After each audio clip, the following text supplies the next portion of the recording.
Hello, welcome to That's Easy channel. I've got another tutorial video for you, but before we dive into it, please make sure to subscribe so you won't miss any new tutorials and you'll help the channel grow. Thank you. In this video, I'm going to show you how to generate tags for your YouTube video. First, go to Google and type tags generator. Then what I choose is the first result, which is tunepocket.com. Now inside the page, put your video title, confirm that you're not a robot, and click on Generate Tags and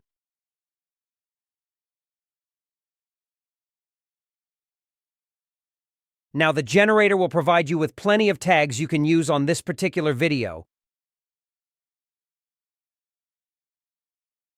When you don't like some of them, just click on the X icon.